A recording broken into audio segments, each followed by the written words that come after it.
માં ભગવાન થવાના.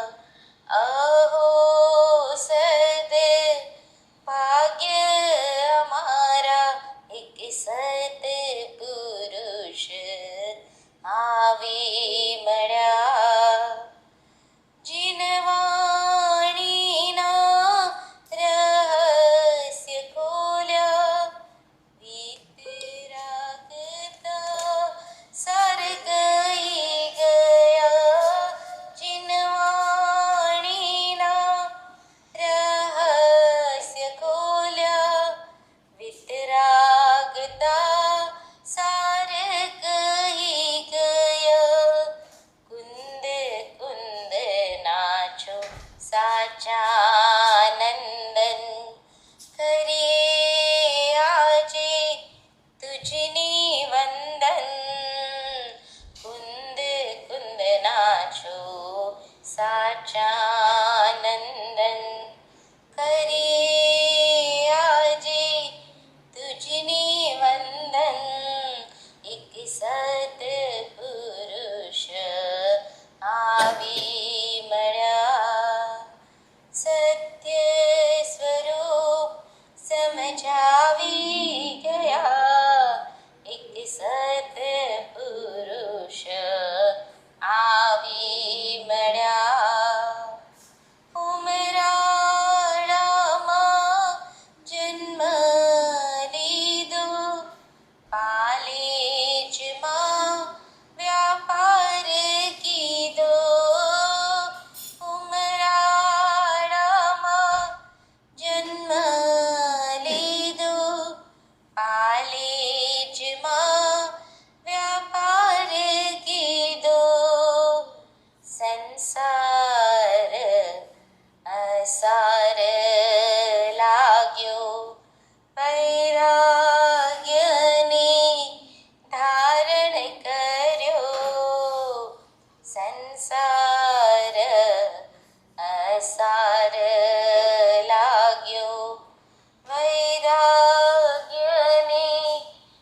સતપુરુષ આવી મળ્યા.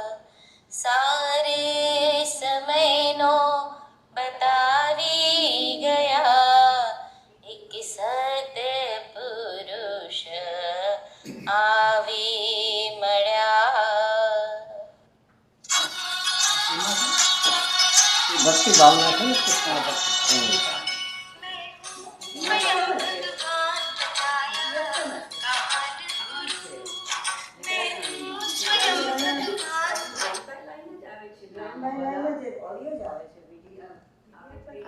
પછી 28 પછી બંધ થઈ જાય છે મારામાં. શું બધા વિતરાગવાણીમાં એ છે ને એટલી જ રેકોર્ડેડ થઈ છે. જે આ છે ને જે તમે કર્યું છે ને એ આ છે ને હજી રફ છે. આ તો બધું હજી ખાલી ઓડિયો જ આવે છે, PDF નથી આવતા. આ પીડીએફ છે ને તમે વિતરાગવાણીમાં છે ને તમે મોકલી દે. શિબિરના ગ્રુપમાં મોકલ્યું છે. આ શાસ્ત્ર ભંડાર છે ને એમાં તમે જશો તો આખી બુક આવશે. શાસ્ત્ર ભંડારમાં છે. શાસ્ત્ર ભંડારમાં છે, અન્યમાં છે અને એમાં ભક્તિમાં ને એમાં છે. એમાં તમે શું તો આ બધી ભક્તિ આવે. મને મોકલી દેજે. મોકલી દીધું તમે WhatsApp. લખી છે. રૂપાબેન સાથે બે. આ રૂપાબેન? સાથે બરોબર. એટલે આ તો એક ખાલી રફલી ગાયો છે બધું. ઓલી જેમ 24 ભગવાનની રેકોર્ડેડ કરી છે ને એ હજી બાકી છે બધું.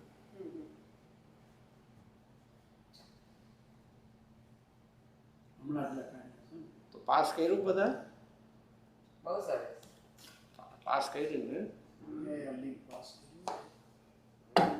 પાસિંગ માર્ક તો મળશે. ચાલો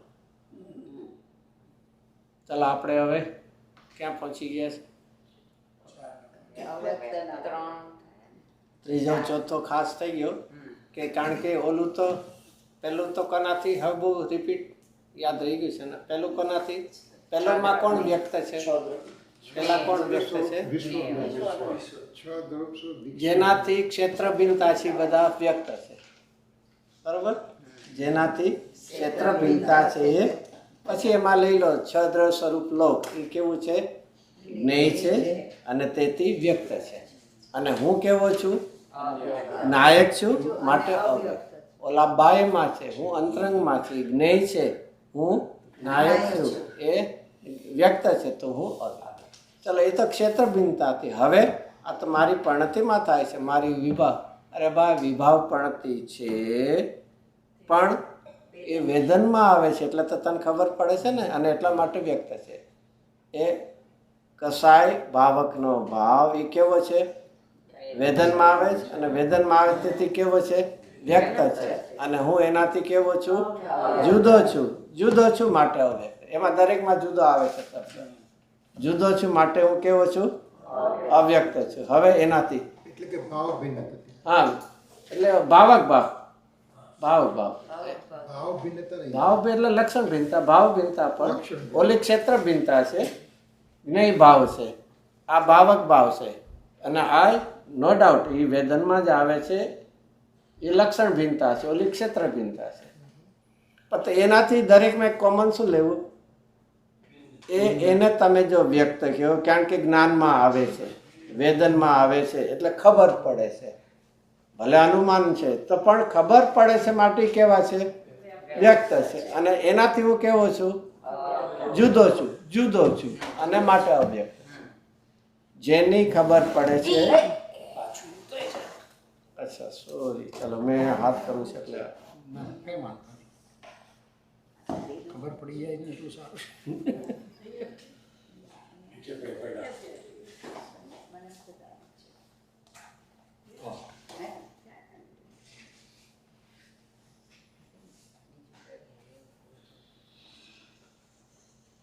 એટલે એ બધા શું છે? ભલે અનુમાન જ્ઞાનમાં આવે છે પણ એ કેવા છે? જ્ઞેય છે.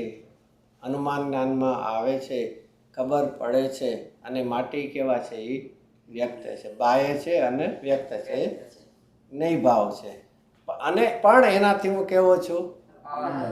અન્ય છું, જુદો છું, ભિન્ન છું. તો પછી એને જો તમે વ્યક્ત કહો, ખબર પડે છે એટલે તો મને શું કહેવું પડે? અવ્યક્ત. એવી રીતે ભાવક ભાવ જે કસાયનો સમૂહ એ કેવા છે વેદનમાં આવે છે એટલે આપણને ખબર પડે છે. ઓલા જ્ઞેય ભાવ છે, આ કેવા છે ભાવક ભાવ. ઓલા બાયમાં છે પણ અહીંયા સ્વભાવથી વિરુદ્ધ છે, એ સ્વભાવથી વિરુદ્ધ ભાવવાળા છે.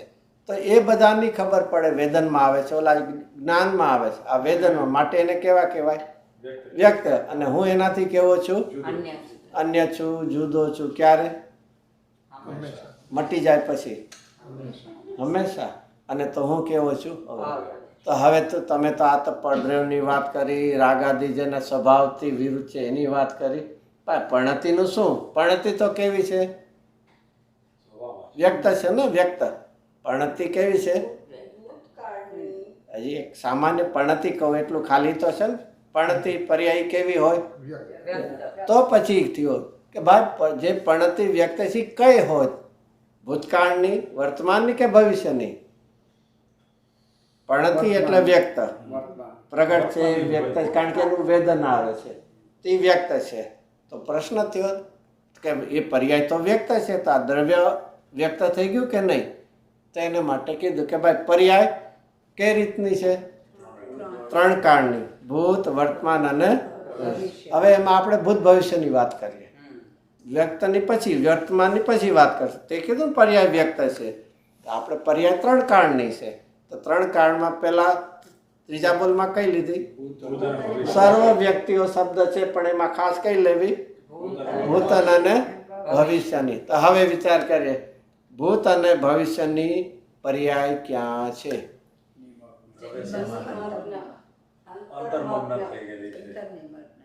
જો આમાં ખાસ એવું ધ્યાન રાખો, શબ્દ પ્રયોગ પર્યાય આવે, કારણ કે એકવાર એ પર્યાય હતી અને એકવાર થવાની છે. એટલે અત્યારના એ પર્યાય રૂપે નથી, અત્યારના યોગ્યતા રૂપે છે. ભલે આપણે શબ્દ પ્રયોગ કરીએ છીએ એ પર્યાય, પણ ખરેખર એ કઈ અપેક્ષા છે? અને એની માટે ઓલું ખબર છે દ્રવ્ય નહીં આવે છે 47 નહીંમાં, અને એને બીજી ભાષામાં કહીએ ભૂત નૈગમ નહીં અને ભાવિ નૈગમ. એ તો બે ખબર છે ને. તો કોને કહેવાય ભૂત નૈગમ નહીં? કોને કહેવાય?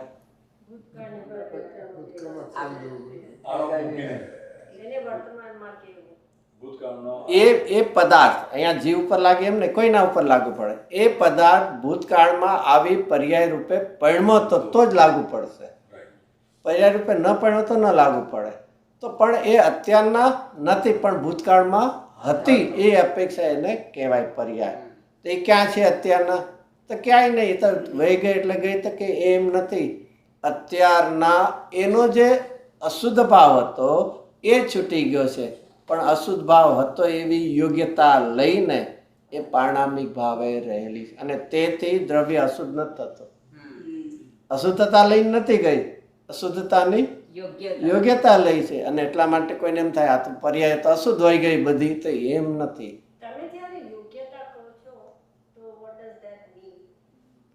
યોગ્યતા એટલે આવી ભૂતકાળમાં થઈ હતી અથવા તો આવી ભવિષ્યમાં.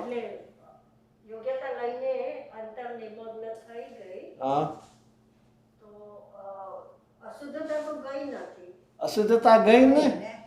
અશુદ્ધતા કારણ ફરીથી આપણે કાલે વાત કરી હતી કે એ જ્યારે પ્રગટ પર્યાય હતી ત્યારે અશુદ્ધ એટલે ક્યાં ભાવે? 4 ભાવમાંથી ક્યાં ભાવે? ઔદયિક ભાવ. અશુદ્ધ લઈએ છે તો ઔદયિક ભાવ. તો ઔદયિક ભાવ શું કામ એનું નામ પડ્યું? હા, હવે વ્યય થઈ તો કર્મનો ચાલુ છે અને તેથી શું થયું? અશુદ્ધતા નથી પણ યોગ્યતા રહે. નિર્મળ નથી થઈ, એ અશુદ્ધતા વગરની યોગ્યતા વાળી છે. નિર્મળ ના કહેવાય. ફરીથી પરમ પારણામિક ભાવ શુદ્ધ કહેવાય કે અશુદ્ધ કહેવાય? નિર્મળ કહેવાય કેવું? હા, પરમ પારણામિક. ફરીથી શુદ્ધ તો કેવળના નિક્ષાયિક ભાવ પણ શુદ્ધ છે. હા, તો બે શુદ્ધ. તમે શુદ્ધ કહેતો ચાલો એ વાત. હા, હું અશુદ્ધ નથી કહેતો અને એ અપેક્ષા એ હું શુદ્ધ પણ નથી કહેતો. હું અશુદ્ધ નથી કહેતો અને એ અપેક્ષા એ શુદ્ધ પણ નથી કહેતો. એક નિરપેક્ષ. જો ફરીથી કેવી રીતે ઓલું શુદ્ધ અશુદ્ધ બે સાપેક્ષતા છે. અશુદ્ધ છે તો એનો અભાવ એ શુદ્ધ એક સાહિક ભાવમાં લાગુ પડશે. પેલા અશુદ્ધતા હતી અને શુદ્ધ થાય એ બે સાપેક્ષતા, એને આપણે શું કીધું હતું? એ સાપેક્ષ શુદ્ધતા છે. દ્રવ્ય છે એ શુદ્ધ તમે કહો, પણ એ કેવો છે? નિરપેક્ષપણે શુદ્ધ કહો. એ જ મેં કીધું, એ કેવો છે? નિરપેક્ષ શુદ્ધ છે. ફરીથી સાહિક ભાવ શુદ્ધ છે કે નહીં? ત્રિકાળી દ્રવ્ય શુદ્ધ છે કે નહીં? બે સરખા છે ને? તો એટલા માટે આપણા ભાવમાં એમ હોય કે આપણે સામાન્ય શુદ્ધ એટલે કેવો કહેતા હોઈએ છીએ? શુદ્ધતાના અભાવપૂર્વકની શુદ્ધતા, અશુદ્ધતાના અભાવપૂર્વક. તો એ એક સાપેક્ષતા થઈ ને, અને એના લક્ષ્ય ક્યારેય નવી શુદ્ધતા નહીં થાય. જ્યારે આ કેવો છે? કોઈની સાપેક્ષતા નથી, કર્મ છે કે નથી એવું ક્યાંય જેમાં લાગુ પડે નહીં, એવી શુદ્ધતા થઈ છે. અને તો એના આશ્રયે લક્ષ્ય નવી શુદ્ધતા થાય. બોલો હવે એમાં કઈ પ્રશ્ન હતો? તો એવું જ ફરીથી યોગ્યતા નહીં તો તમે શું કહેશો એને? કઈ જ્ઞાન લઈને? ત્યાં ક્યાં જ્ઞાન? એ ચારિત્રની પર્યાય હોય. એ શું ના જ્ઞાન લઈને જાય? એ શ્રદ્ધાની પર્યાય હોય. બીજી એ શું જ્ઞાન? હા તો જાય તેમાં વચ્ચે જ્ઞાન ક્યાં આવ્યું? હું તો ક્યાં કહે તો એક જ થાય બીજાની. અને બીજું એ જ્ઞાન લઈને થાય. હવે એમાં કઈ પરિણામ જેવું નથી જ્ઞાનનું, એની યોગ્યતા છે. હવે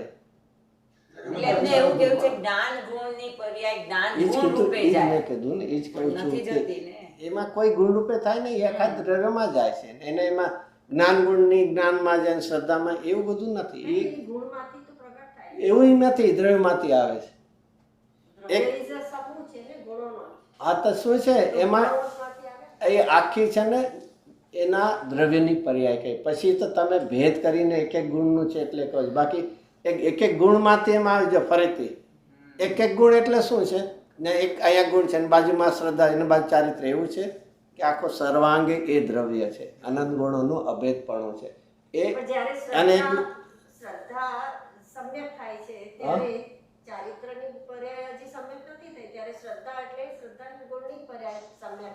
કાંઈ જ વાંધો નથી. ત્યારે ગુણ જુદા છે, પર્યાય જુદી છે. કઈ અપેક્ષા એ ક્ષેત્રથી કે લક્ષણથી? બસ તો એ રીતે. તો એટલા માટે જ દ્રવ્યનું પરિણમન છે, દ્રવ્યના વિશેષ પરિણમનને. એ દ્રવ્યનું એટલે એ ગુણનું પરિણમન એ સાથે દ્રવ્યનું જ છે. એ તમે એક એક ગુણને ભેદ કરીને કહો. બાકી કોનું પરિણમન છે? એટલે દ્રવ્યનું કરીને એક જ પરિણામ નથી, દરેક ગુણનું જુદું જુદું છે. પણ એક ફરીથી એક વિચાર કરીએ. મેં જોયું કે આંખે જોયું દ્રષ્ટાંત રૂપે? તો એ જ છે ભેદ કરીને. કારણ કે શરીરની અંદર બીજા અંગો છે, પણ જાણવાનું કામ કોનું છે? માત્ર આંખનું છે. એટલે એ રીતે કહેવાય છે. તો ફરીથી ગુણ પણ અલગ જ છે, પર્યાય પણ અલગ અલગ છે. પણ એનો અર્થ એમ નથી કે એક ગુણમાંથી આખી આવે છે. આખા દ્રવ્યના પરિણમનથી આવે. એના પરિણમન એ આખું છે. નિર્ગુણા ગુણા શબ્દ એક આવે. એનો અર્થ શું છે? ગુણ ગુણથી નથી, ગુણ દ્રવ્યથી છે. બસ તો એટલા માટે એનું પરિણમન. તમે અભેદપણે દ્રવ્યનું છે, પછી એક એક ગુણનું જુદું જુદું એ પણ લઈ શકો છો. પણ એનો અર્થ એમ નથી. આજે હું જોતી હતી ને તો આને મેં મોકલ્યું છે, પણ એમાં પણ ગુરુદેવે કીધું છે કે જે નિમગ્ન થાય છે એ ગુણ રૂપે પરિણમી. સામાન્ય ગુણ રૂપે એટલે સામાન્ય રૂપે, દ્રવ્ય રૂપે છે. ફરીથી કહું છું, ભેદ રૂપે કહો તો બધું છૂટ છે, પણ અંતે શું છે? એક દ્રવ્યમાં જ. એ તો બરાબર છે, ગુણો બધા દ્રવ્યમાં. પણ એટલે મારે એમાં એક ગુણ માંગે એટલે એમાં શું થશે? એ એક ગુણમાં આમ જાણે જુદું થયું, પછી ચારિત્રની આમાં જુદું ગઈ. એ રીતે એ પોતાના જ ગુણ રૂપે પોતે. એટલે બરાબર છે, એટલે હું સમજુ છું. એટલે ભેદથી ફરીથી યોગ્યતા રૂપે છે ને, એટલે મેં કહું આ તો યોગ્યતા રૂપે છે, તો એ પણ પારિણામિક ભાવે. પારણામિક ભાવે છે. પછી તમે ભેદ તરીકે જે કરો, બાકી અંતે તો શું છે? બધી પારણામિક ભાવે છે અને બધી દ્રવ્ય રૂપમાં જાય. અને એમાં જો એમાં શબ્દ શું છે? ચિત્ત સામાન્યમાં સર્વ. ચિત્ત સામાન્ય લીધું છે. આખું દ્રવ્યની વાત, એમાં કોઈ એક એક ગુણની કે તરીકે. પછી કહું છું ભેદ કરીને તમે કહો તો કહી શકાય એમાં. પણ એવું નથી કે એ ગુણમાંથી જ આવે છે ખાલી, એ આખા દ્રવ્યનું પરિણામ છે.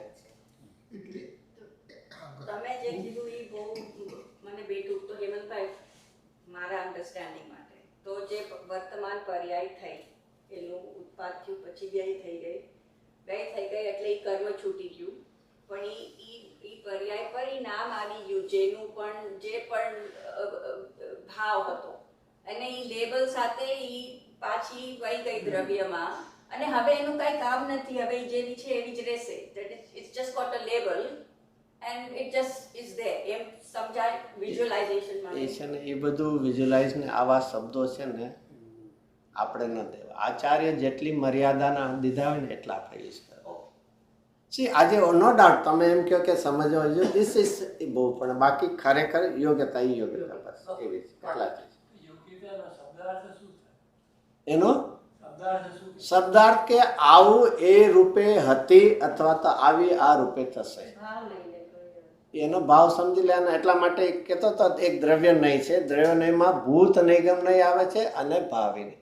તો એ એક દેખાડવું છે કે આ અત્યારના જે છે એ તે ભૂતકાળમાં આ રૂપે હતી અને અથવા એ ભવિષ્યમાં આવા રૂપે થશે, એની આઈડેન્ટિટી માટે. લાયકાત યોગ્યતા જેમ કહે ને એલિજિબિલિટીમાં, એવી રીતે આની એક એવું અત્યારના શું છે કે અત્યારના ભલે પારણામિક, પણ જ્યારે હતી અથવા તો થશે ત્યારે કેવી હશે એનો આપણને ખ્યાલ આવે, એવો ભાવ એને પાસે હશે એવું ખ્યાલ આવે. એટલે that explains કે એવી ને એવી એવી ને એવી એવી ને એવી. અત્યારના તો એવી ને એવી રહેવાની છે, બરાબર. પારણામિક રૂપે જ હવે તો, અને ભવિષ્યની પણ અત્યારના એક રૂપે, પણ જ્યારે થશે ત્યારે એનું કેવું રૂપ હશે એ આનાથી આપણને ખ્યાલમાં, યોગ્યતાથી ખ્યાલમાં આવે.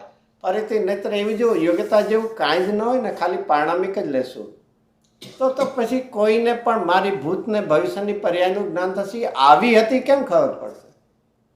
એક વાત સમજી લઉં, એમ જ થશે. નહીં તો ખાલી ભાઈ પારણામિક છે હવે કેવી થશે ખબર નથી, એમ નથી. અને એટલા માટે જ્ઞાન એની મેળે ન થાય, સામે જ્ઞેય હોય છે, સંબંધ બનતો હોય. કોઈ કે ના ના એવું ન હોય ને તો જ્ઞાન જાણી લે, પણ જ્ઞાન કેવી રીતે જાણે? ક્યારે પણ અસતને જ્ઞાન ન જાણે. એની સામે એનો શું હોવો જોઈએ? વિષય જોવે, વિષય.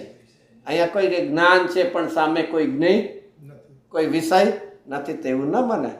તો અહીંયા જ્ઞાન જાણે છે, કેવળ જ્ઞાન ભૂત અને ભવિષ્યની પર્યાય, તો શું ખાલી એમ જ જાણે કે આ પારણામિક છે, ભાઈ કેવી હતી મને નથી ખબર.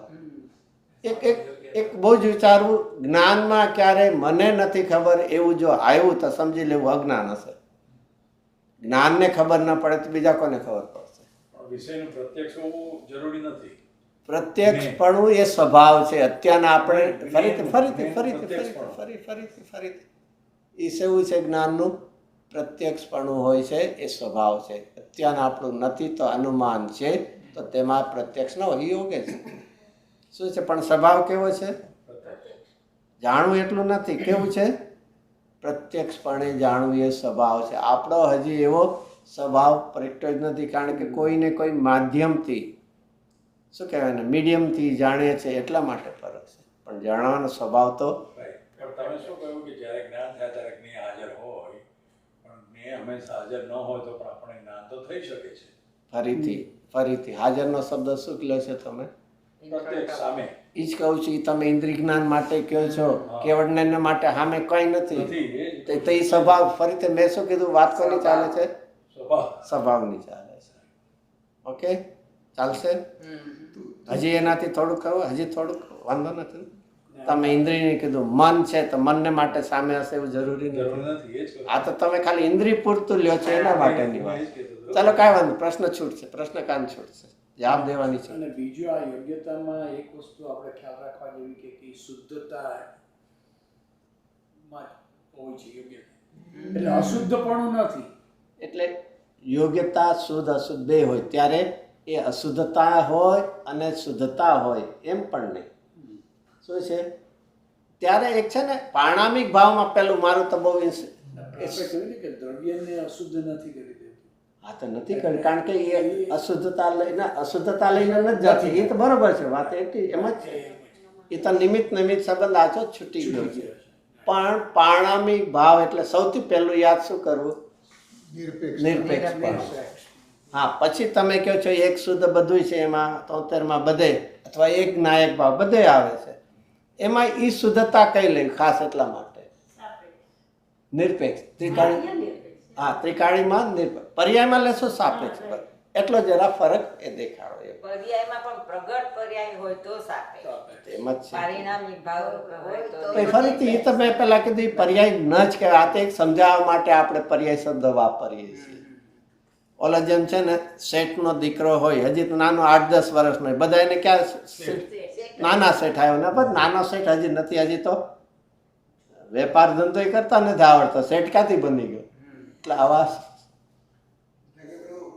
ભગવાનનો જન્મ આજે થયો એટલે ભૂતકાળનો ભૂતનો નિગમ નહીં છે, એટલે પ્રમાણે કહેવાય કે આજે ભગવાન માયકાનો જન્મ આજે થયો. એમ જ છે, પેલું તો એમ જ છે, કોઈનો જન્મ જ નથી થતો, આત્મા થોડી જન્મે છે.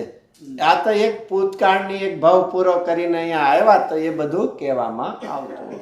એ તો ઉપચારથી. બાકી તો એ મહાવીર ભગવાનના આત્માને મરુચિ કેવો, સિંહ કેવો, તો એ ભૂત નિગમથી કહી શકાય, કારણ કે ભૂતકાળમાં એવી પર્યાય રૂપે એ ગણો થયેલું.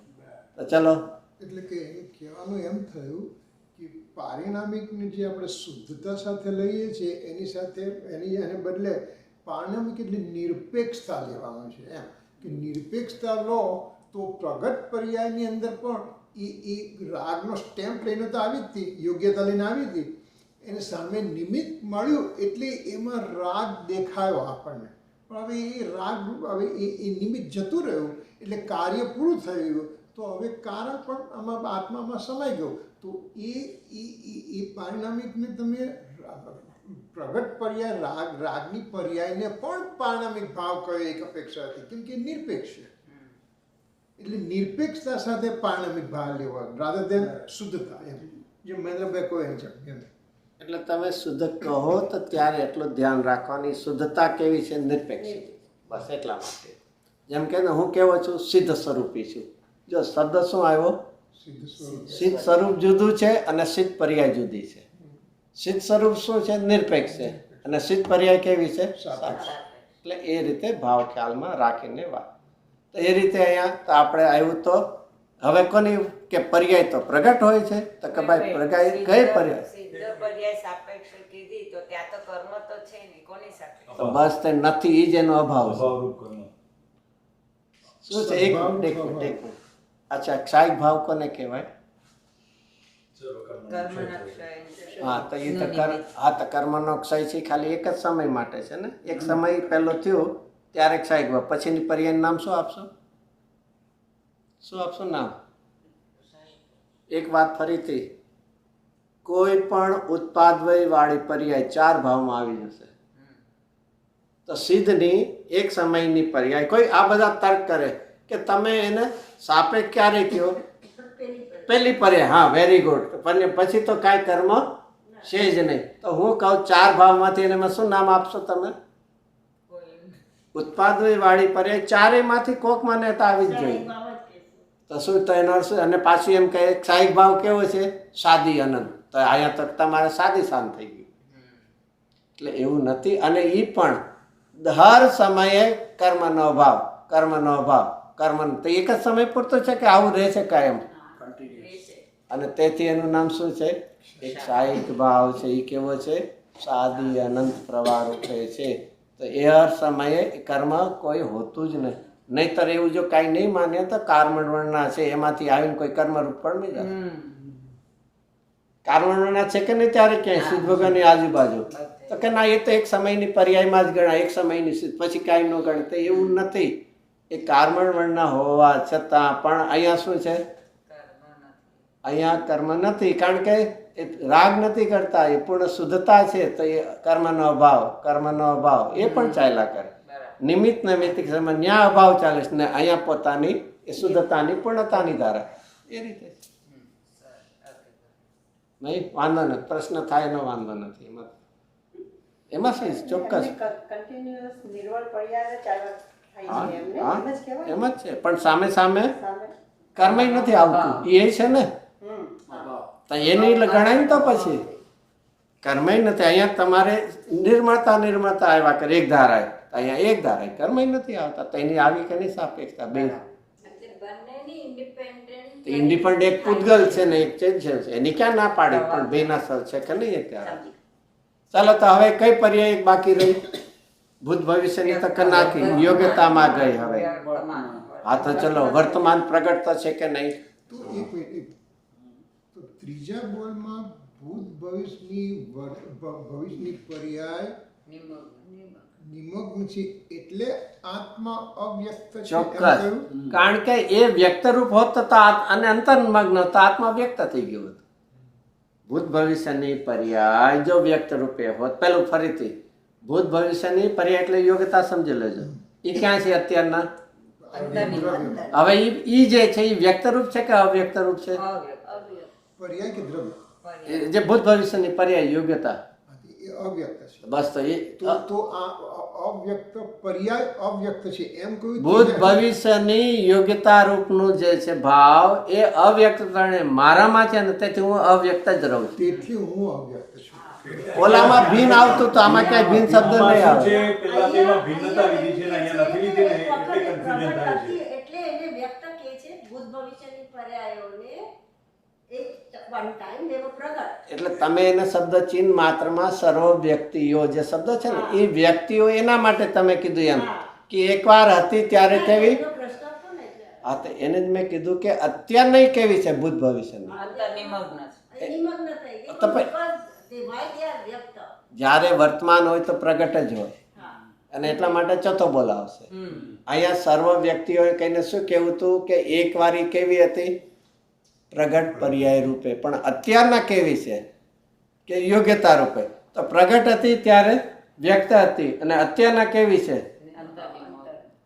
અવ્યક્ત થઈ, સંબંધ નથી, પ્રગટ રૂપ નથી. પછી ના તો પણ એનું કમ્પેરિઝન ત્રીજામાં એમને વ્યક્ત કે છે એક મિનિટ કોને કહે છે? પર્યાયોને ભૂત ભવિષ્યની પર્યાયોને because of the પ્રગટ અવસ્થા હતી. કારણ કે ગુરુદેવને એ જ હું કહું છું કે જ્યારે હતી ત્યારે પ્રગટ હતી, અને ભવિષ્યની પણ અત્યારના કેવી છે?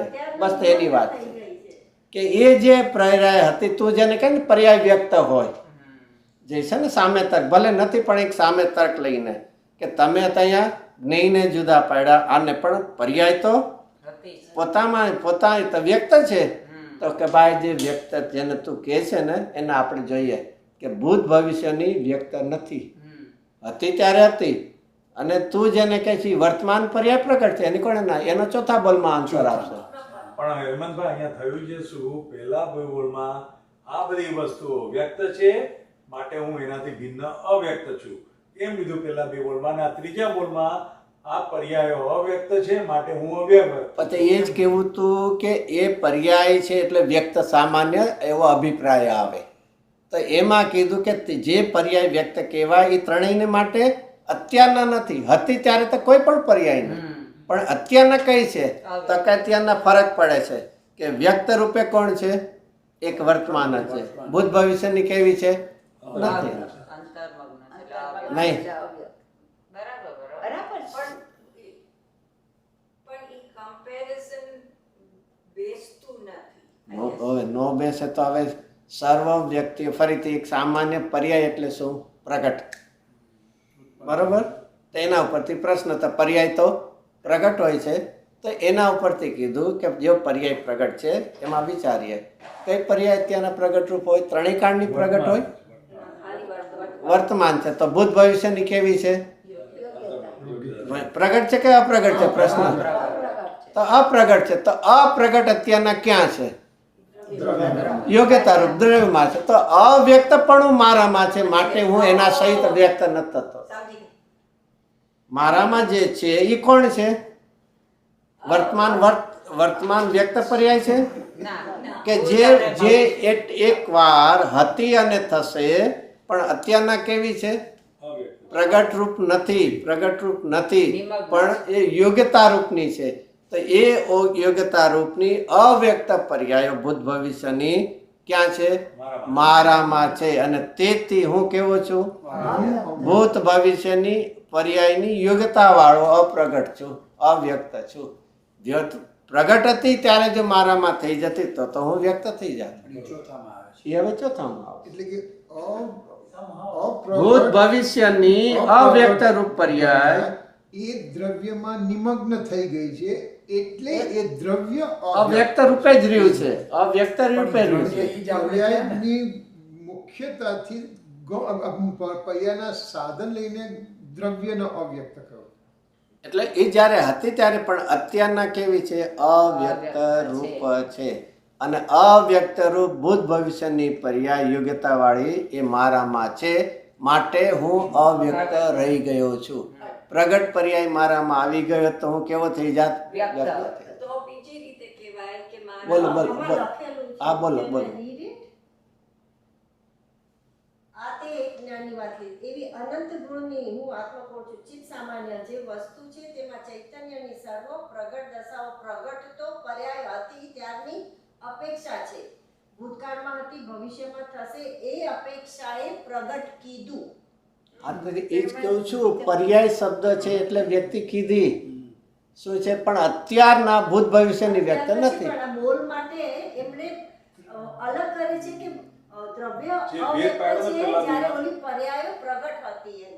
એ તો મેં ના નથી પાડી. એ તો કે છે સર્વ વ્યક્તિ કહીને તો હું કહું છું, એ તો કહું છું, એ કઈ લઈને તો કહું છું. એ આમાં સેપરેટ એમણે એ તો કર્યું ચૈત્ય સામાન્યમાં ચૈત્યની પછી સર્વ વ્યક્તિઓ જે કીધું એ પ્રગટ પર્યાયો કીધું, પણ એ પ્રગટ પર્યાયો અત્યારે નિમગ્ન એટલે એમણે હેમંતભાઈએ પાડ્યું જ છૂટું ઓલરેડી. એટલે બેસિક ફરીથી હું ત્રણેય કાળની પર્યાયને વ્યક્તથી તો લઉં છું કે પર્યાય વ્યક્ત હોય. હવે એમાંથી પ્રશ્ન કરીએ કે કઈ પર્યાય પ્રગટ હોય?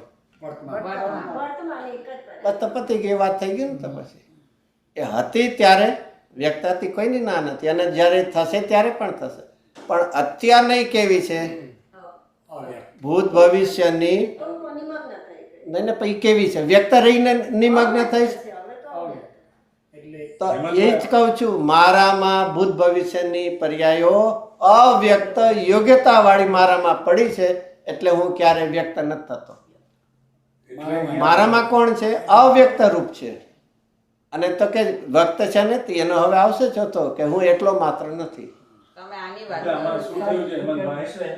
એક પહેલા બોલમાં આ બધી વ્યક્ત છે એક સાઈડ, હા એ બરોબર છે. હું અવ્યક્ત. રાઈટ.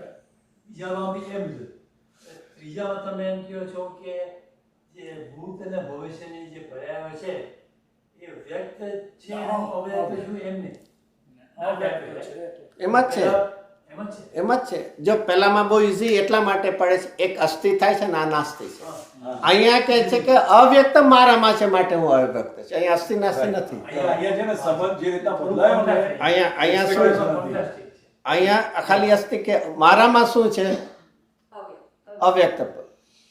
મારામાં જે છે ભૂત ભવિષ્યની કેવી છે? અવ્યક્ત. મારામાં અવ્યક્તપણું છે એટલે હું અવ્યક્ત. ઓલામાં વ્યક્તથી હું જુદો છું માટે અહીંયા જુદો નથી. એવું નથી. અહીંયા જુદો નથી. હવે જુદો છે ને એ ચોથા બોલમાં આવશે કે જે વ્યક્ત પર્યાય જે છે એ વ્યક્ત છે અને એટલો હું નથી, તો એટલા માટે હું અવ્યક્ત છું. ચોથો બોલાવશે. વર્તમાનની ચાલો પર્યાય. આપણે ગુરુદેવના શબ્દો પણ છે ને છૂટા કઈ રીતે પાડીએ છીએ એમાં પણ ચાલો હવે ચોથો, ક્ષણિક વ્યક્તિ માત્ર નથી. હવે આ ક્ષણિક વ્યક્તિ એટલે કોણ લેવું? વર્તમાન પર્યાય છે. તો કે ભાઈ ઈ છે ને એ છે પણ હું એટલો નથી, એટલે કે એની સાથે હું એ મારામાં નથી, હું તો એનાથી ભાવ ભિન્નતા એ છે. ક્ષણિક વ્યક્તિ માત્ર નથી. હું કેવો છું? ત્રિકાળી અવ્યક્ત સ્વરૂપ છું. પર્યાયની જેમ વેદનમાં આવું એવો હું નથી. હું તો કેવો છું? એનાથી જેને જે તું કહે છે પર્યાય વ્યક્ત હોય તો આ પર્યાય, પણ એટલો હું નથી. ક્ષણિક વ્યક્ત માત્ર નથી. હવે તો એનાથી એ પણ આવે કે એનાથી પાંચમા બોલમાં શું આવશે? એ વ્યક્ત પણ આને સ્પર્શતો નથી. છે ને અહીંયા વ્યક્તિ માત્ર નથી એટલે કે એ પર્યાય અને દ્રવ્ય કેવા નથી થઈ જતા? તાદાત્મ્યપણે થઈ જાય. અને જો એવું થાય તો પર્યાયના નાશે દ્રવ્યને શું થવું પડે? નાશ. અથવા તો પર્યાયને ત્રિકાળી થવું પડશે. તો એ ચોથા બોલમાં શું છે કે વ્યક્ત પર્યાય છે, વર્તમાન પર્યાય જે બાકી રહી ગઈ હતી ભૂત ભવિષ્ય સિવાયની, એ કેવી છે? વ્યક્ત છે. પણ હું કાંઈ એટલા જેટલો વ્યક્ત જેટલો હું નથી. હું તો એનાથી રહિત આખો કેવો છું? ત્રિકાળી, એકાકાર, અભેદ, નિત્ય, નિરપેક્ષ. ઓલી તો પર્યાય કેવી છે? સાપેક્ષ છે. તો એનાથી હું કેવો છું? જુદો છું. એ એકલો હું એટલું નથી. અહીંયા જુદાનો અર્થ શું લેવો છે? ક્ષેત્ર ભિન્નતા નહીં, પણ શું છે? ભાવ ભિન્નતા, લક્ષણ ભિન્નતા. એ સાપેક્ષ છે, હું નિરપેક્ષ છું એવી.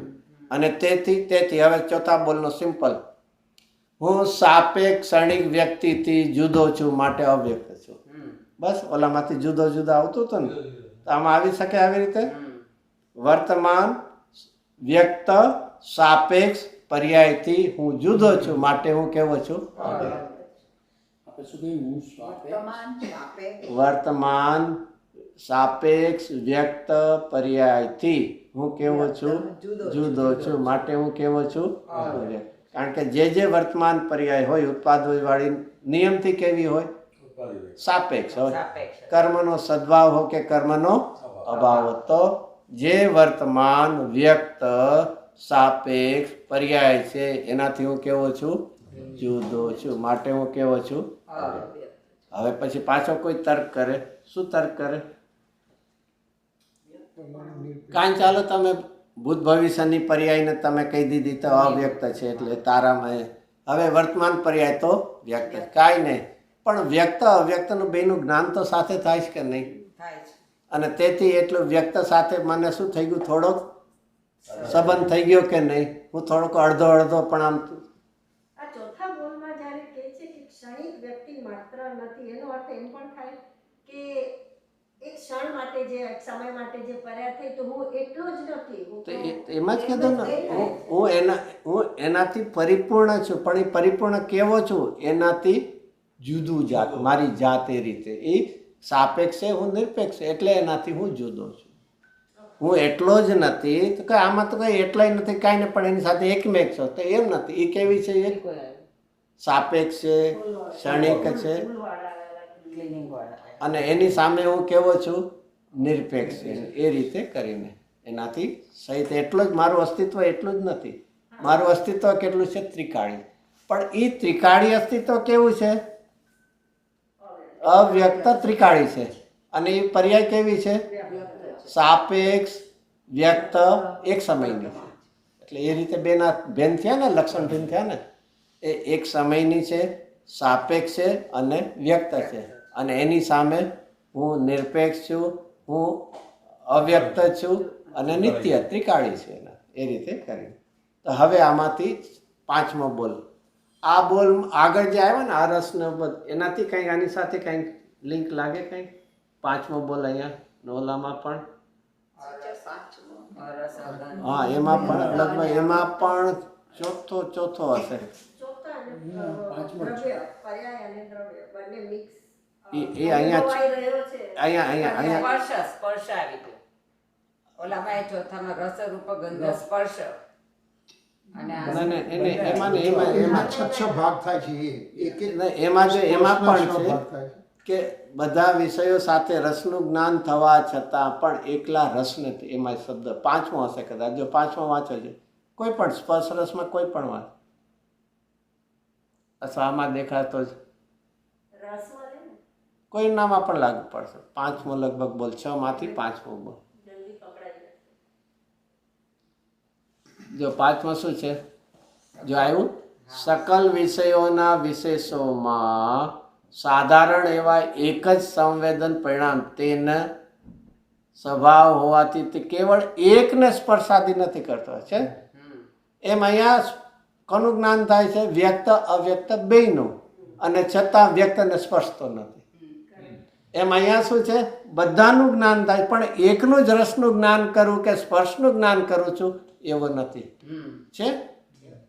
એટલે આ 6 બોલ પાછા સ્પર્શ રસ ગંધ વર્ણ બધાને આવું જ છે. તો આમાં એક બોલ લીધો એ રીતે ફરીથી એમાં શું વાત લીધું કે બધા જે સ્પર્શ રસ બધાનું જ્ઞાન, એમાં એક પર્ટિક્યુલર ખાલી સ્પર્શનું જ્ઞાન કરું કે રસનું એવું કે જેથી મને એની સાથે કઈ એટેચમેન્ટ થઈ જાય. એમ અહીંયા કોનું જ્ઞાન થાય છે? વ્યક્ત અને અવ્યક્ત. પણ એ જ્ઞાન થવા, વ્યક્તનું જ્ઞાન થવા છતાં વ્યક્તમાં હું સ્પર્શતો નથી, તન્મય થતો નથી. ઓલામાં એ પણ આવી ગયું, બધાના જ્ઞાન સાથે સ્પર્શ રસનું જ્ઞાન થાય છે પણ એમાં એકાકાર એ નથી. વ્યક્તનું જ્ઞાન એટલે પર્યાયનું, વ્યક્ત પર્યાય અને અવ્યક્ત ત્રિકાળી દ્રવ્યનું જ્ઞાન તો બેનું થાય ને. એટલે પર્યાય પોતે પોતાનું જ્ઞાન કરે. એ તો પોતે પોતાને જાણે જ, પર્યાય જાણે ન જાણે એ પણ એવો મત છે. જ્ઞાન જ્ઞાનને ન જાણી શકે, જ્ઞાન જ્ઞાનને ન જાણી શકે, એવો એક મત. એ મત છે. આપણે નથી માનતા, આ તો બીજાની વાત.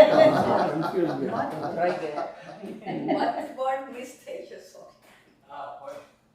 આ બધું છે સરસ છે. એમાં એ લોકો પાછા લોજિક આપે, બાદ એ લોકો કુતર્ક તો ગણે છે ને, દ્રષ્ટાંત લઈ આવે.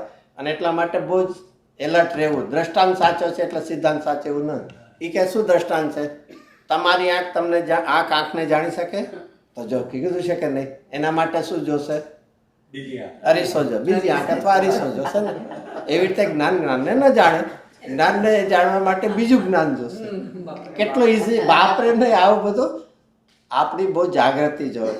ખાલી દ્રષ્ટાંત લઈને એનાથી એમ ન માની કે આવો સિદ્ધાંત. પેલા આપણે પહેલું છે ને સિદ્ધાંત પહેલા પ્રૂવ કરી લેવો, પછી એને સિમ્પ્લિફાય કરવા માટે દ્રષ્ટાંત ઉપર જાવ. દ્રષ્ટાંત સિદ્ધ કરીને.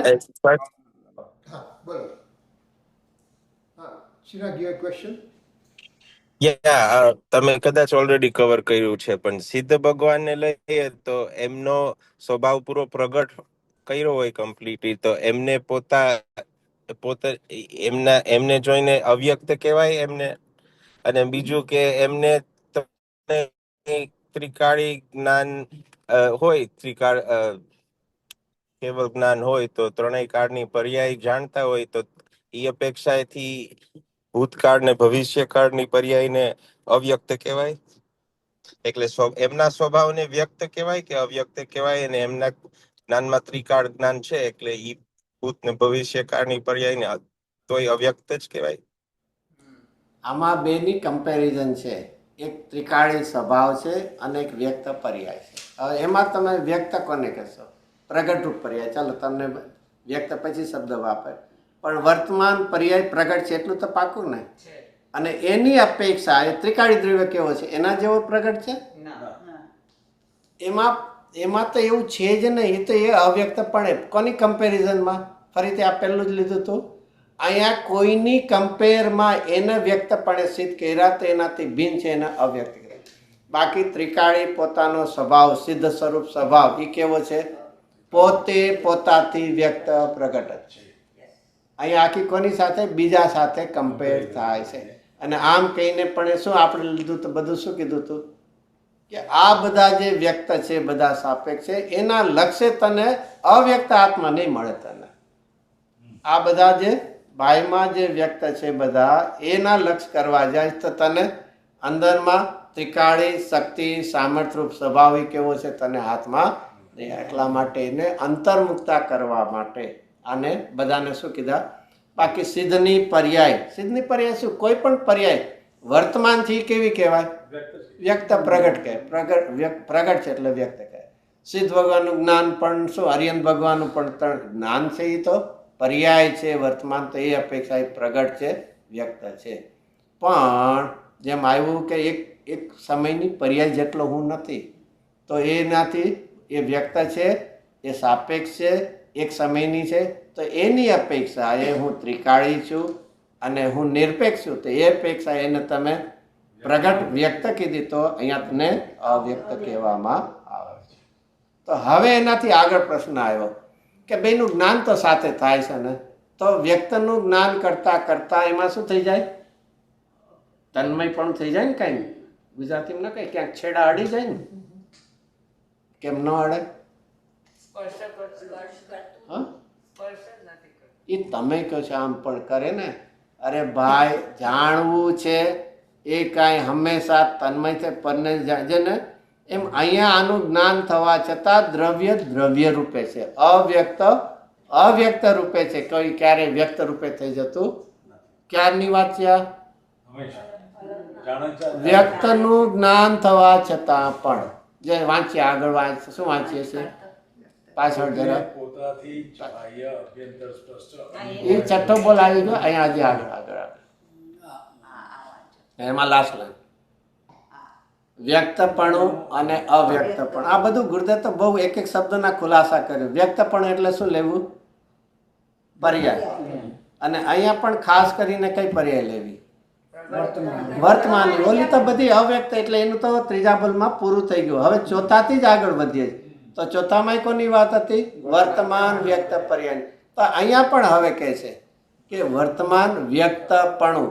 વ્યક્તપણું એટલે પ્રગટ પર્યાય અને અવ્યક્ત એટલે દ્રવ્ય.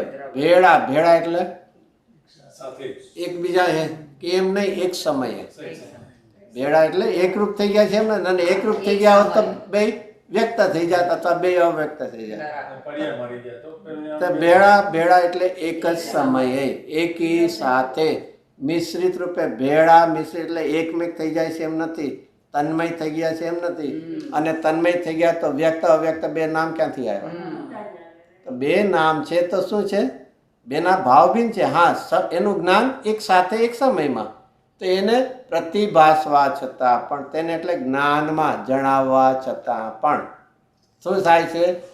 તે એટલે કોણ? અવ્યક્ત આત્મા.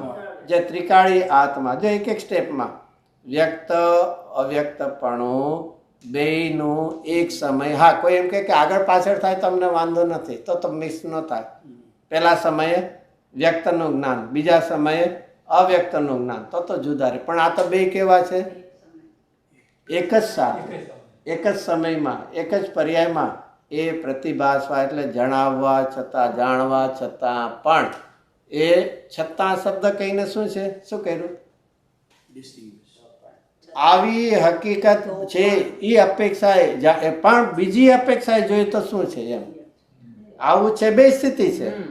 જેમ કે ને આપણે પર્યાયમાં રાગદ્વેષમાં હોવા છતાં પણ ત્રિકાળી દ્રવ્ય શુદ્ધ છે તો એનો શું થયું? કોની હયાતી? બેયની હયાતી. અને છતાં પોતપોતાના રૂપ. છતાં પણ કહીને હંમેશા શું હોય છે? ઘણી વાર આવે તો પણ, છતાં પણ, એ બધા શબ્દો શું દેખાડતા હોય? બેની હયાતી પણ બેની સ્વતંત્ર હયાતી. આવું ક્યાંય આવે બધું? ચાલો બધું યાદ કરીએ તો બહુ લાંબુ થાય. ક્યાં આવે? 14મી ગાથામાં જો તમે બધા બોલ અબધ સ્પષ્ટ અનન્ય છે ને એમાં અમૃતચંદ્રાચાર્ય દેવે પર્યાયથી પહેલા વાત કરી કે પર્યાયની સમીપ જોવામાં આવે તો બંધાયેલો છે. પર્યાયમાં જોવે તો 4 ગતિઓ છે. પર્યાયમાં જોવે તો વધઘટ છે. પછી શું આવે? એ વચ્ચે એની વચ્ચે એક શબ્દ આવે તો પણ. ત્યાં તો પણ શબ્દ છે. અહીંયા છતાં પણ છે પણ બે એક જ અર્થમાં. આખું એનાથી ખ્યાલ આવી જવો જોઈએ. આપણને શું આવવું જોઈએ? છતાં પણ તો પણ એ શબ્દથી શું ખ્યાલમાં આવે? તમે એમ અસ્યુમ કરશો કે આવું થશે પણ તો પણ આવું નથી થતું. આવું છે તો પણ એક અપેક્ષાએ છે તો પણ.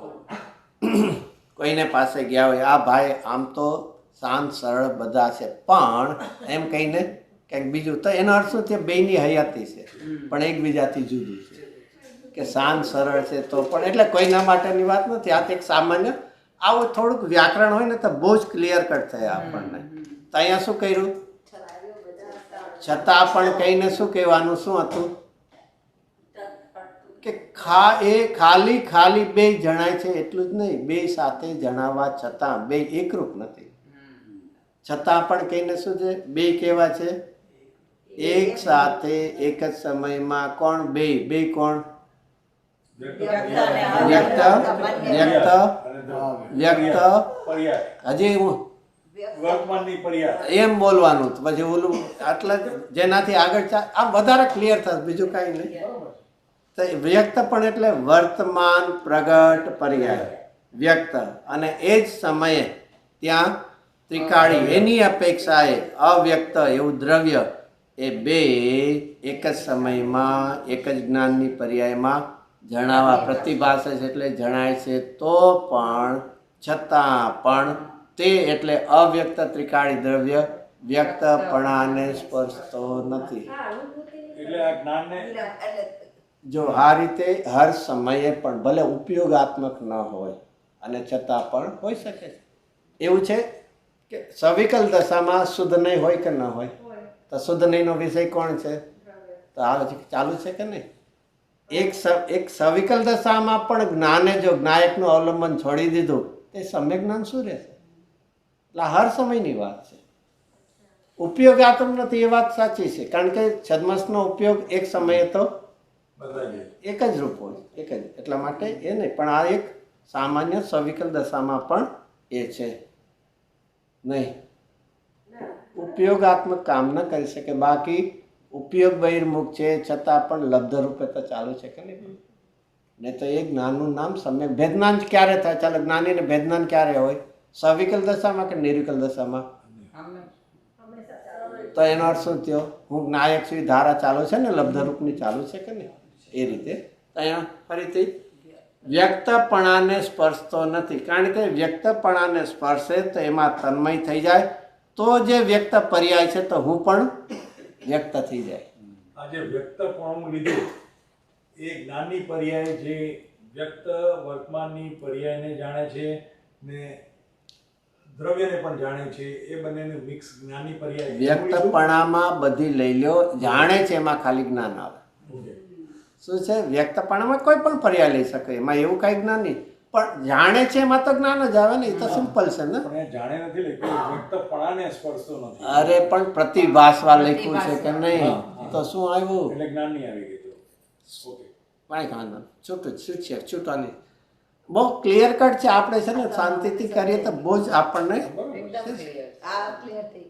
તો વ્યક્તપણું એટલે કઈ પર્યાય, ક્યાં ગુણની પર્યાય લેવી? વર્તમાન કોઈ પણ પર્યાય લઈ શકો છો. અને એની સાથે, અને આ વાત મુખ્યપણે કોની છે? જ્ઞાનીની છે, કારણ કે એને બે છે, આપણને બે નથી. વ્યક્ત અને અવ્યક્તનું જ્ઞાન તો જ્ઞાનીને છે ને, આપણને ખાલી અનુમાન છે. છતાં અનુમાન લ્યો તો પણ મારી ત્રિકાળી જે અવ્યક્ત છે એને સ્પર્શતું નથી. પણ અહીંયા તો મુખ્ય, કારણ કે આના પછી હજી અનુભવ એટલે વેદનની આવવાની છે. તો અહીંયા વ્યક્તપણું અને અવ્યક્તપણું ભેળા મિશ્રિતપણે જણાવવા છતાં પણ તે એટલે ત્રિકાળ વ્યક્તપણાને સ્પર્શ. એટલે આનો એક બીજો પણ એક અર્થ શું નીકળે? શું નીકળે? સ્વને જાણે ત્યારે ભલે તન્મય, પણ બીજાને જાણે એટલે તન્મય થવાની જરૂર નથી. શું હોય છે? કરવામાં તન્મય પણ નિશ્ચિત છે. ક્યારેક કહીને હું દૂર રહીને કરું તો એ સંભવ નથી, શક્ય નથી. અને જાણવામાં શું હોય છે? સ્વને જાણે તો કેવી રીતે જાણશે? તન્મય જાણશે, તન્મય થઈને. અને પરને જાણે તો કેવું છે? ભિન્ન રહીને. અને આનાથી કાંઈ ખબર પડી? આવું કાંઈ. અને તેથી જેને ભિન્ન રહીને જાણે એને જાણવું એ વ્યવહાર કહેવાય. જ્ઞાનનો અભાવ નથી, તન્મયપણાનો અભાવ છે. અને જેમાં તન્મય થઈને જાણે છે સ્વને જાણવું શું કહેવાય છે? નિશ્ચય કહેવાય. એને બદલે આપણે બધી કહેવાય એમ નથી, આખી અપેક્ષાઓ છે. અને એના માટે જો જોવી હોય તો નિયમસારમાં છેલ્લો શુદ્ધોપયોગ અધિકારમાં 165 ગાથામાં આ થોડીક આ વાત આવે એટલે કુનકુન આચાર્ય પ્રશ્ન પૂછે આપણે, કેવડી ભગવાન કેવા છે? લોકાલોકને જાણે છે, આત્માને નથી જાણતા. આમ નહીં કરો તે સાચું ખોટું? આચાર્ય દેવ સાચું છે. શું આવું હોય? કાંઈ ટોટલી રોંગ હોય ને. અને બીજી પાછી એવી જ ગાતે, કેવડી ભગવાન પોતાના આત્માને જાણે છે, લોકાલોકને નહીં. સાચું ખોટું? એ સાચું. આવું ક્યાં કહેવું?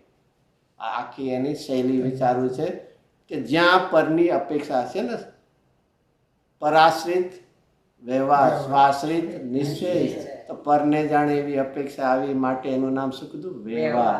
વ્યવહાર એટલે કથનમાં છે, જ્ઞાનના અભાવમાં નહીં. એ તો કેવડી લોકાલોક જાણે એવો શબ્દ ક્યાંથી લાવ્યા હતા? ચાલો બધું ઘણું આવે, હવે એનું વાત નથી કરવું. ચલો આ પૂરું કરવું છે, આ પૂરું કરવું. ચલો આ તો એક બહુ જવાબદારી છે. ખાલી શબ્દો પિકઅપ કરી લેવાથી કામ નહીં થાય. અપેક્ષાઓ વગર તો ગરબડ ગોટાળા થાય. ઓલા ભાના કાગળ જેવું વિચારી લેવું. અહીંયા એ વ્યક્તપણાને સ્પર્શ માટે કેવો છે? અવ્યક્ત. આ ક્યારની પરિસ્થિતિની વાત છે કે બે જણાવવા છતાં પણ હું ક્યાંય વ્યક્તપણામાં એકાકાર થઈ જતો નથી. જ્ઞાન વખતે પણ એનાથી કેવો રહું છું? જીવન રહું છું. એમાં હવે વેદનમાં કહેશે કે જે આનંદનું વેદન અનાદિથી ગોતું છું થવા છતાં પણ એનાથી હું ઉદાસીન છું. વાહ. જે આમાં છે શબ્દ આવશે છઠ્ઠામાં. હવે છઠ્ઠામાં ઓલા અહીંયા પાંચમામાં કોની વાત આવી હતી? જાણવા છતાં પણ એમાં એકા તન્મય ન થતો હોય, એને સ્પર્શતો ન. અહીંયા કે છે વેદન આવવા છતાં પણ એનાથી હું ઉદાસીન રહું છું. છે આવશે હવે છઠ્ઠો બોલ. આજે ગુરુદેવના પ્રવચનમાં આજે બાહ્ય અભ્યંતરમાં કહ્યું કે પોત અને સ્વનું જ્ઞાન કરે છે એમ કહ્યું. એમાં અનુભવ એટલે વેદન શબ્દ ના આવે.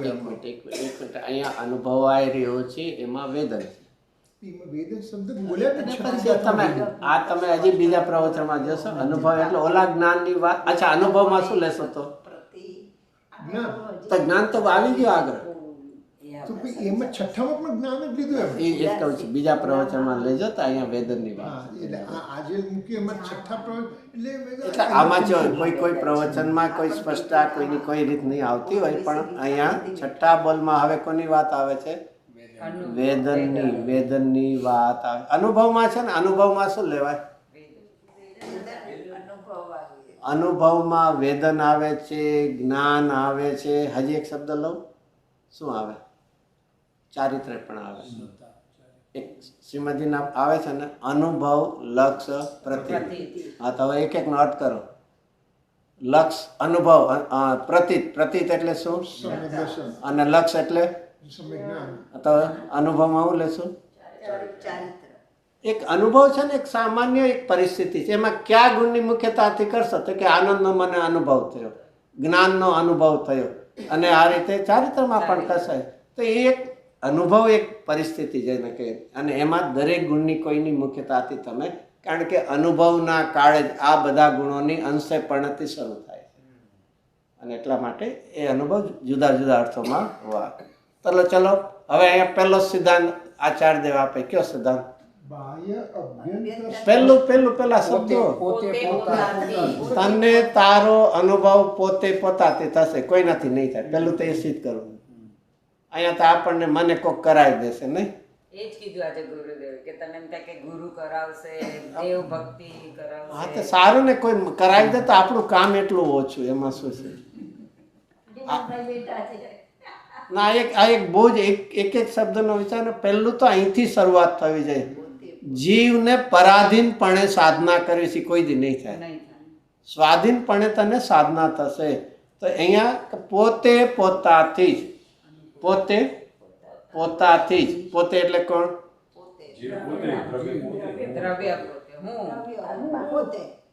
પોતે એટલે એક અનુભવ પર્યાયનો છે. અહીંયા આખો લઈને એને પોતાનો અનુભવ. ખરેખર વેદન કોનું હોય છે?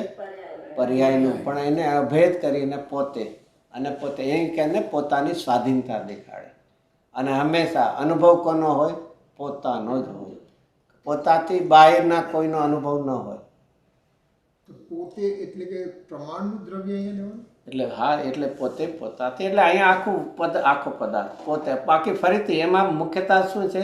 વેદન તો કોનું છે? પર્યાયનો. અભેદપણે પોતે લીધો, પર્યાય સહિતનું દ્રવ્ય. આપણે રસ નથી ચાખતા તો રસનું એટલે પરદ્રવ્યનું થયું કે સ્વાદ આવ્યો કે નહીં? તો કેમ કહો છો આ ખાટી છે ને આ મીઠી છે? એમ કેમ કહો છો?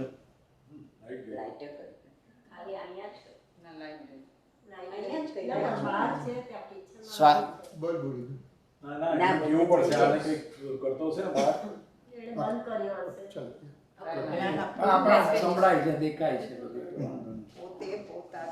એટલે આખું આ ધ્યાન જે છે વાંચવું. એટલે પોતે પોતાથી કહીને એવું છે, તને તારી પરિણતિનો જ અનુભવ હોય છે, પરદ્રવ્યનો ક્યારેય અનુભવ હોઈ શકે નહીં. તો પોતે પોતાથી જ, એકલુંથી. પછી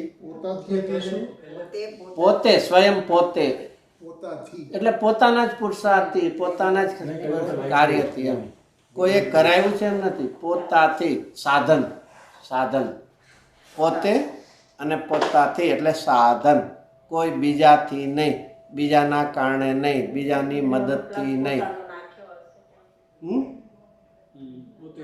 અચ્છા, એ બાય જેમાં છે છકારક પોતે પોતાને, પોતાથી, પોતા માટે, પોતામાંથી અને પોતાના આધાર છે પોતે આવી શકે.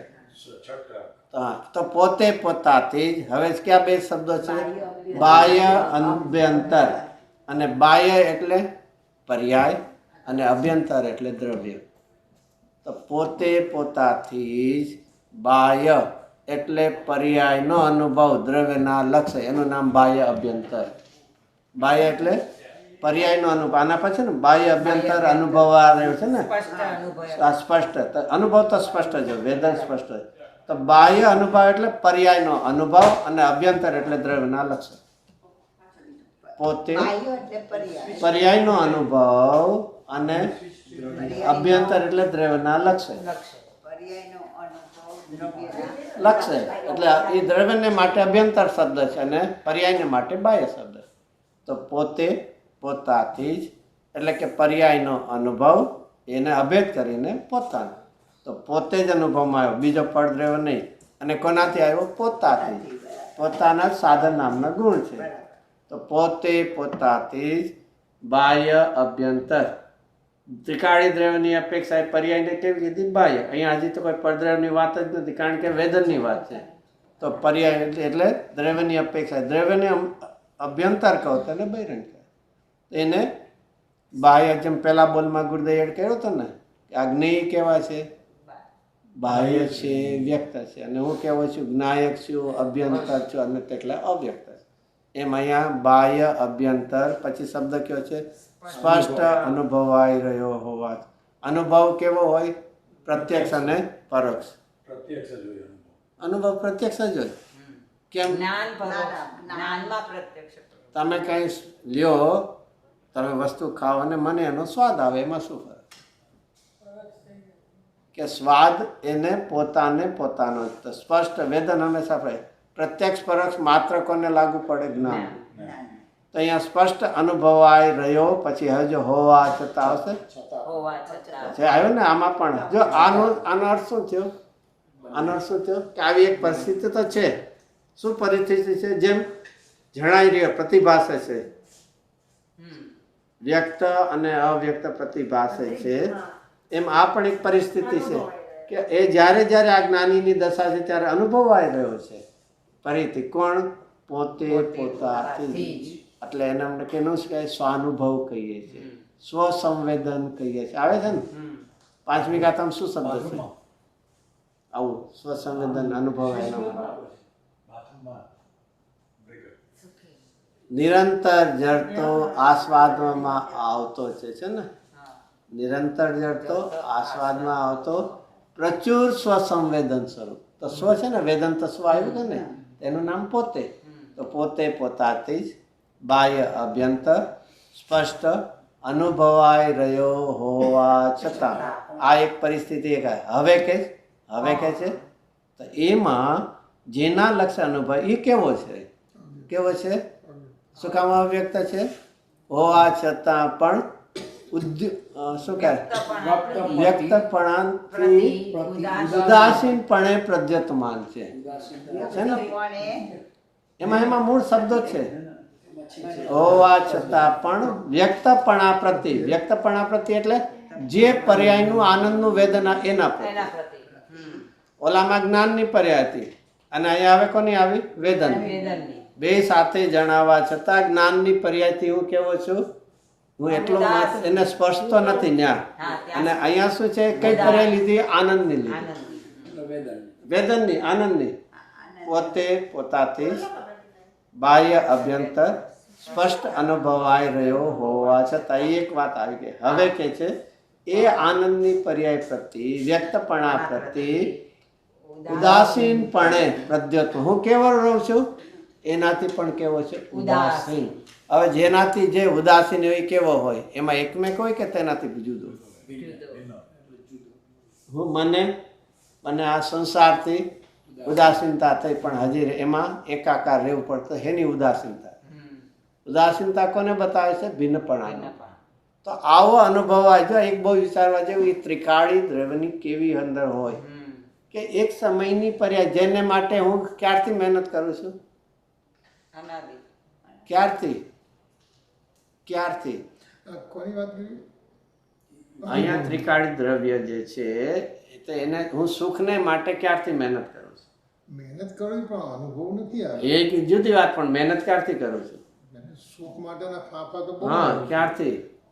અનાદિ પોરમાંથી સુખ શોધાય છે. ક્યારથી માં અનાદિ શું કામ કે ભાઈ ક્યારથી હોય જ નહીં, અનાદિ બોલાય જ નહીં. જેમ સુધી ન બોલાય, અનંતમાં સુધી ન બોલાય, એમ ક્યારથી કહીને શું કરી દીધું?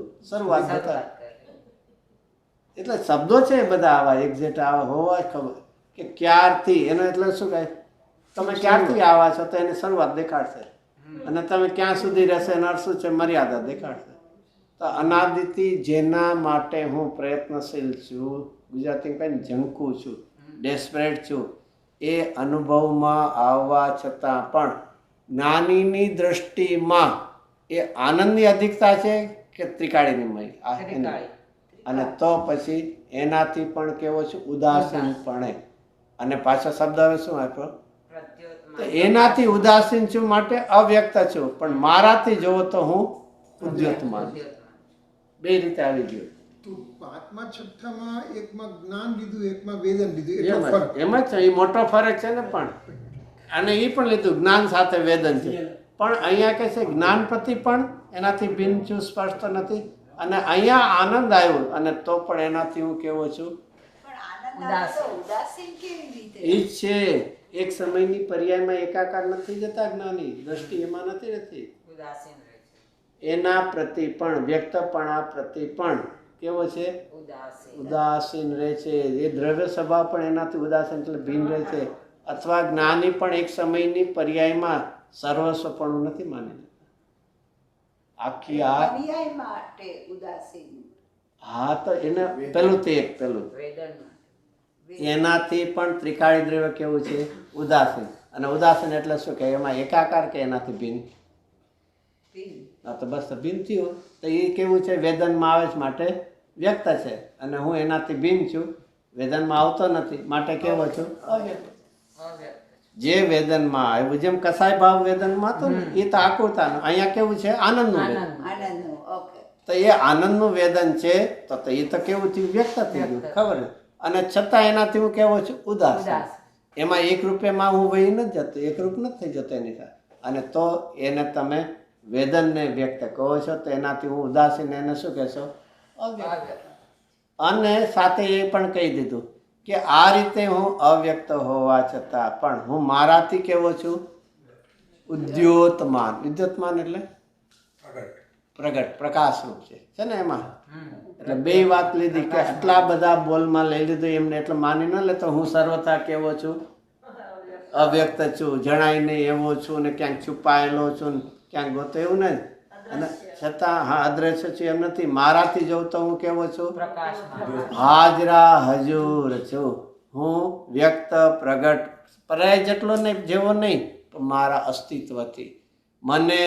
કારણ કે હું કોઈનામાં શું નથી આવતો? સાપેક્ષતામાં નથી આવતો. આવરણમાં આવું તો હું ઢંકાઈ જાઉં ને, તો મને તો આવરણ લાગુ જ નથી પડતું એને. અને તેથી વ્યક્તપણા પ્રતિ ઉદાસીનપણે હું પદ્યોતમાન છું માટે કેવો છું? અવ્યક્ત છું. આ રીતે કહીને ઘણા એમાંથી આપણને સિદ્ધાંતો કે તને એ બહિર્મુક્તાથી કે કસાયથી કે એક સમયની પર્યાયમાં પણ અટકવાથી તને આવું ત્રિકાળી દ્રવ્ય હાથમાં આવશે નહીં. તારે બધાથી કેવા થવું પડશે? બધાથી ભિન્ન ભિન્ન કરતા જેનું વેદન તું ગોતે છે એનાથી પણ એકવાર ઉદાસીન થવું પડશે. એક સમયની પર્યાયમાં તારે એકાકાર નહીં થવું પડે. આ દ્રષ્ટિ છે. દ્રષ્ટિ હર સમયે પર્યાયમાં શુદ્ધતા હો, અશુદ્ધતા હો, જેને બીજી ભાષામાં થોડું ભલે એવું તો નથી, પણ છતાં એમ છે ને, ક્યારેક આમ બહુ સીધા, પણ ક્યારેક લલચામણી વાત આવે ને તો આમ અંડર ઇન્ફ્લુઅન્સ આવી જાય છે ને. એમ શ્રદ્ધાની પર્યાય અથવા ત્રિકાળી દ્રવ્ય એક સમયની આનંદની પર્યાયમાં પણ અંડર ઇન્ફ્લુઅન્સ નથી. એ દ્રવ્ય તો કેવું રહે છે? અવ્યક્તપણે. અને તો દ્રષ્ટિ પણ, દ્રષ્ટિ એ કોઈ પર્યાયને જ સ્વીકારતી નથી, તો પછી એમાં આનંદનું વેદન કે પ્રશ્ન. આ રીતે આપણને આવી એક દ્રવ્યની મહિમા એવી કરજે કે જેની ભાવના છે એ પ્રગટ થાય તો પણ એમાં એકાકાર થઈને અવ્યક્ત સ્વભાવને ભૂલતો નહીં. કોઈ પણ દશામાં જેમ હોય, પહેલાં તો નાના હોય ત્યારે મા બાપ યાદ આવે અને પછી પૈસા કમાઈ જાય તો પછી કોણ યાદ આવતું, એવું નહીં કરતો. એમ પર્યાયમાં આનંદ આવી ગયો એટલે દ્રવ્ય સ્વભાવને ક્યારેય ભૂલતો નહીં. મારો દ્રવ્ય સ્વભાવ તો કેવો છે, બધાથી ભિન્નપણે અવ્યક્તપણે સદા મોજૂદ. અને એનું નામ મૂળ ગાથાથી વાંચે, શું ભૂલ્યા ગયો, એક ટંકોત્કીર્ણ પરમાર્થ સ્વરૂપ આત્મા કેવો છે, આ એને આપણને અહીંયા વ્યાખ્યા. બાહ્ય અભ્યંતર પણ સ્પષ્ટ અનુભવાયેલો. બાહ્ય એટલે પર્યાય, પર્યાય અને અભ્યંતર એટલે દ્રવ્ય. તો દ્રવ્ય એક મિનિટ, જો દ્રવ્યના લક્ષ્ય પર્યાયનો અનુભવ, આ એનું બાહ્ય અભ્યંતર અનુભવ. ગુરુદેવના પ્રવચનો છે એમાં બે, દ્રવ્યના લક્ષ્ય પર્યાયનો અનુભવ. તો પર્યાય બાહ્ય લીધી અને દ્રવ્યને અભ્યંતર.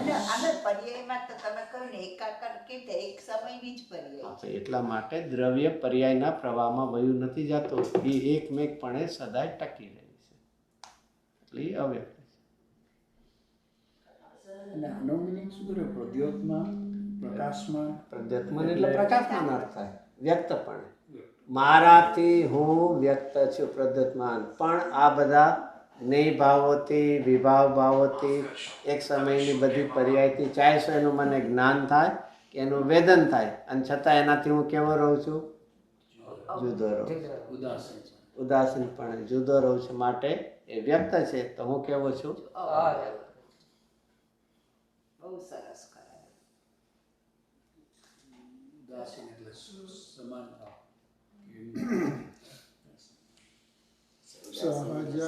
સહજાનંદી શુદ્ધ સ્વરૂપી અવિનાશી હું આત્મ સ્વરૂપ સહજાનંદી શુદ્ધ સ્વરૂપી અવિનાશી હું આત્મ સ્વરૂપી સહજાનંદી શુદ્ધ સ્વરૂપી અવિનાશી હું આત્મ સ્વરૂપ સહજાનંદી શુદ્ધ સ્વરૂપી અવિનાશી હું આત્મ સ્વરૂપ સહજાનંદી શુદ્ધ સ્વરૂપી અવિનાશી હું આત્મ સ્વરૂપ નિજ નિધિ નિજ में बताई यह अनंत उपकार है विश्व के जिन वाणी माँ को वंदना शत बार है वंदना शत बार. 9 times नमस्कार.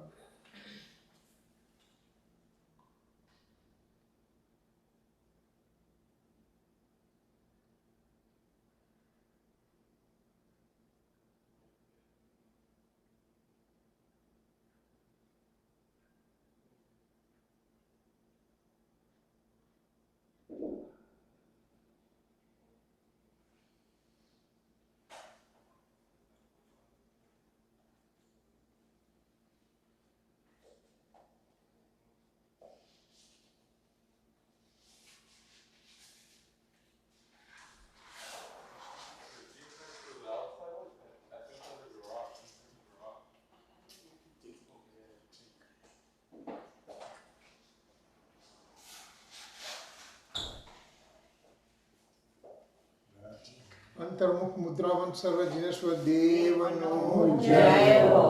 શુદ્ધ ધ્રુવ અચલ અનુપમ ગતિ પામેલ સર્વ સિદ્ધ પરમાત્માનો જય હો. સાંગ જીન મુખોદ્ભવા જીનવાણી માતનો જય હો. પગ દિવ્યધ્વનિના મંગલ સંદેશ લાવનાર પંચ પરમગ્ન રચયતા નિર્ગુણ મુનિરાજ આચાર્ય શ્રી કુંદગન આચાર્ય દેવનો જય હો. વિદયનાથ શ્રીમંદ્ર ભગવાનના દિવ્ય સંદેશાલાય ભરત જીવોના તારણહાર બનેલા પરમ તારણહાર મંગલકારી પરમ કૃપાળુ કહાન ગુરુદેવનો જય હો કહાન ગુરુનો મહિમા પ્રકાશક સમ્યક બુદ્ધિધારી ધારક પ્રસન્ન મૂર્તિ ભગવતી માતનો ધન્ય કાતારી પુરુષ શ્રીમદ રાજચંદ્ર દેવનો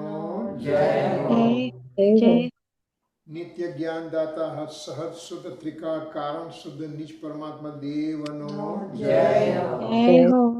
પરમ દિગંબર પવિત્ર દિગંબર સનાતન દિગંબર જૈન ધર્મનો જય હો જય જયકાર જય હો જય જયકાર જય જિનેન્દ્ર જય Jinendra 4 p.m. Pacific time, which will be 7 p.m. Eastern time. We will meet. Okay? Jai Jinendra. આ બધી વસ્તુ આપણે અપલોડ કરી દઈશું. થોડો ટાઈમ લાગશે પણ થઈ જશે. ઓકે. એ પછી